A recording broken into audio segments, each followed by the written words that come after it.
বলছি এটা।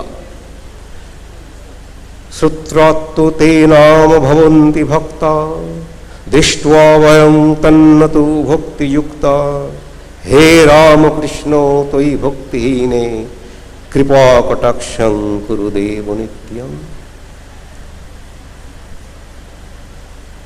যারা তোমার নাম শুনে সেটা অভেদন্য মহারাজেরই, তোমাকে দেখেনি, আর আমরা তো দেখেছি, তোমার নাম শুনে এসেছি, তোমাকে দেখেছি, তাদের কত ভক্তি। হে ভগবান, তুমি কৃপা কটাক্ষে আমাকে একটু ভক্তি দাও। তাহলে আমরা কমটা কিসে? কেন আমরা এগোতে পারবো না? নাও অ্যান্ড হিয়ার, ঠিক আছে, আমি যতটা পিছিয়ে আছি, আমি এখান থেকে যাত্রা শুরু করব। 1000 বছরের অন্ধকার ঘর ব্যাস আলো হয়ে গিয়েছে। এই জায়গায় আমাদের একটু দায়িত্ব পালন করতে হবে। একটি জায়গায় যদি ভালো জল থাকে এবং সেই জল যদি অফুরন্ত হয়, আমি পান করে যদি তৃপ্তি পাই, আমি আরো 10 জনকে ডেকে নিয়ে আসবো।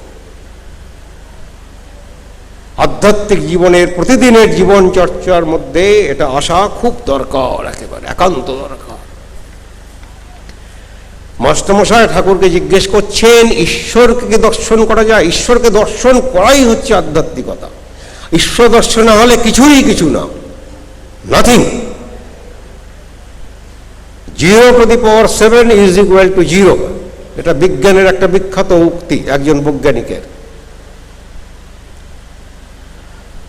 গোটেনজেন বিশ্ববিদ্যালয়ে 7 জন নোবেল লরিয়েট ছিলেন,